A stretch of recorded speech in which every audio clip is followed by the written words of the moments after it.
Class 7 English कल जहाँ तक पढ़े थे अब उससे आगे है। एंड यू लेखक जो है देवकी नंदन पांडे से पूछते हैं कि सभी बच्चे जब भोजन की तलाश में चले जाते हैं तब तुम कहाँ जाते हो? तो देवकी नंदन पांडे कहता है I don't want to beg, मैं भीख मांगना नहीं चाहता हूँ। My mother says one should not beg for food, मेरी माँ कहती है कि एक व्यक्ति को खाने के लिए भीख नहीं मांगना चाहिए। वन शुड अर्न इट, एक व्यक्ति को इसे कमाना चाहिए। Besides I am nearly finished with school, I am in 5th class, कहता है besides I am nearly finished with school, मतलब लगभग मैंने जो स्कूल में लास्ट क्लास पढ़ा वो लगभग 5 उस वक्त में 5वां क्लास में था। मतलब मैंने अपना स्कूली शिक्षा 5वां क्लास तक पूरा किया है। आई स्क्रूटनाइज्ड हिज लिदे फिगर, स्क्रूटनाइज्ड मतलब होता है जांच पड़ताल करना। आई स्क्रूटनाइज ही लिदे फिगर, लिदे का अर्थ होता है बेंडिंग इजली, जो मतलब आसानी से झुक सकता है। आई स्क्रूटनाइज ही लिदे फिगर, मैंने उसके आसानी से मतलब इधर उधर झुकने वाले फिगर का पूर्ण रूप से जांच पड़ताल किया। As he washed the motor with his shirt, as he wash the motor with his shirt, वो अपने शर्ट से मोटर को साफ किया। Soaking it in the water again and again, मतलब अपने शर्ट को पानी में बार बार भिंगा करके बाल्टी में भरे पानी में बार बार भिंगा करके मोटर को साफ किया। हिज लॉन्ग बिटनिक, बिटनिक का मतलब होता है having a different style. His long beatnik hair seemed, मतलब उसका जो लंबा बाल था, seemed to make his longest neck seemed elegant, उसका जो मतलब विभिन्न स्टाइल का बाल था। मेक हिज लॉन्गिस्ट नेक, उसके लंबे गर्दन को बहुत सुंदर जैसा मतलब देखने में बना रहा था। His features were clear out, उसके गुण एकदम स्पष्ट थे। His dark brown colouring glistened with sweat, his dark brown colouring glistened with sweat, उसका जो भूरे रंग का कलर था वह पसीने में लग रहा था, चमकने जैसा। Have you been to all the places where Buddha Maharaj went after his enlightenment? Have you been to all the places? उसने लेखक से पूछा क्या आप उन सारे जगहों पर गए हैं जहाँ पर बुद्ध महाराज, इनलाइटमेंट मतलब होता है ज्ञान की प्राप्ति, जब भगवान बुद्ध को ज्ञान की प्राप्ति होने के बाद वो जहाँ जहाँ पर गए, देवकीनंदन पांडे उनसे पूछता है लेखक से क्या आप उन सारे जगहों पर गए हैं?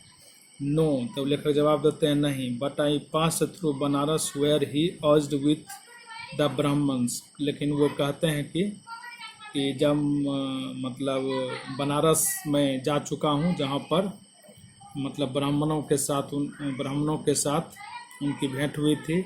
आई have been to Sarnath where he delivered the first sermon, मैं सारनाथ भी घूम चुका हूँ जहाँ पर उन्होंने अपना पहला उपदेश दिया था। सरमन मतलब उपदेश होता है। I have also visited Kaushambi where, और मैं कौशाम्बी भी घूम चुका हूँ।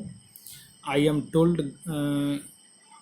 टोल्ड गौतम ऑफन स्टेड, मतलब लेखक ने कहा कि मैं कौशाम्बी भी घूम चुका हूँ जहाँ पर गौतम बुद्ध बराबर ठहरते थे।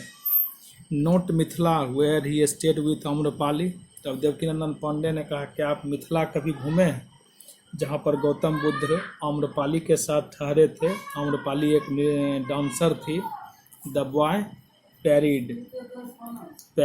पैरिड का अर्थ होता है टू डिफ्लेक्ट, मतलब लड़के ने कहा no but I hope to go there, तब लेखक ने कहा नहीं, हम मिथिला नहीं गए हैं लेकिन हम आशा करते हैं कि वहाँ जाएं। Will you come with us, क्या तुम मेरे साथ चलोगे? तुम हम लोगों के साथ चलोगे? Devkinandan Pandey replaced back into silence, मतलब वह फिर देवकीनंदन पांडे जो अभी तक बहुत बोल रहा था वह फिर से अपने पूर्व की चुप वाली स्थिति में चला गया। Furiously he rubbed the surface of the car until it shown and reflected the shafts of the early morning, shafts मतलब किरण होता है, कहता है कि वह कार को तब तक साफ करते रहा जब तक कि अगले सुबह का सूर्य नहीं उग गया। The sun in rainbow beam, मतलब अगले सुबह जो सूरज उगा तो लग रहा था कि वह मतलब उगने के बाद उसका प्रकाश सतरंगी 7 रंगों में बटा हुआ इंद्रधनुष की तरह दिखाई पड़ रहा था। आई गेव हिम ए रूपी out of the seat pleasure of the friendship he had conferred on me. कहता है, मैं लेखक कहते हैं कि मैंने उसे 1 रुपया का नोट दिया, ठीक। मेरी जो उसके साथ दोस्ती हुई थी उसके बाद में मैंने उसे 1 रुपया का नोट दिया। The other boys looked enviously at him, दूसरे जो लड़के थे वो उसको मतलब ईर्ष्यापूर्वक देख रहे थे।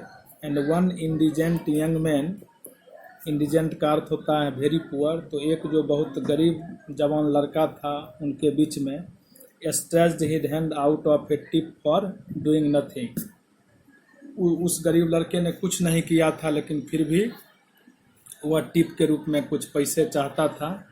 आई विल गेट यू चेंज साहेब, तो देवकीनंदन पांडे कहता है कि साहेब मैं आपको मतलब चेंज करा के दूंगा। Devkinandan Pandey said I only take 4 annas for washing the car, मैं कार को साफ करने के लिए सिर्फ 4 आना लूँगा। I exchange glances with my companion, तो कहता है कि लेखक की जो पत्नी थी उनके साथ लेखक की नज़रें मिली। सी सेड टू हिम, वह उनसे कही, वो लेखक की पत्नी जो है उससे देवकीनंदन पांडे से कही, नेवर माइंड द चेंज, तुमको चेंज करने का कोई ज़रूरत नहीं है।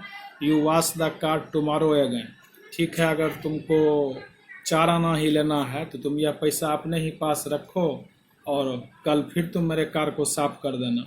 And ask your mother if she will let you come to Mithila with us, और अपने माँ से पूछना कि क्या वह हम लोगों के साथ तुम्हें मिथिला जाने देगी।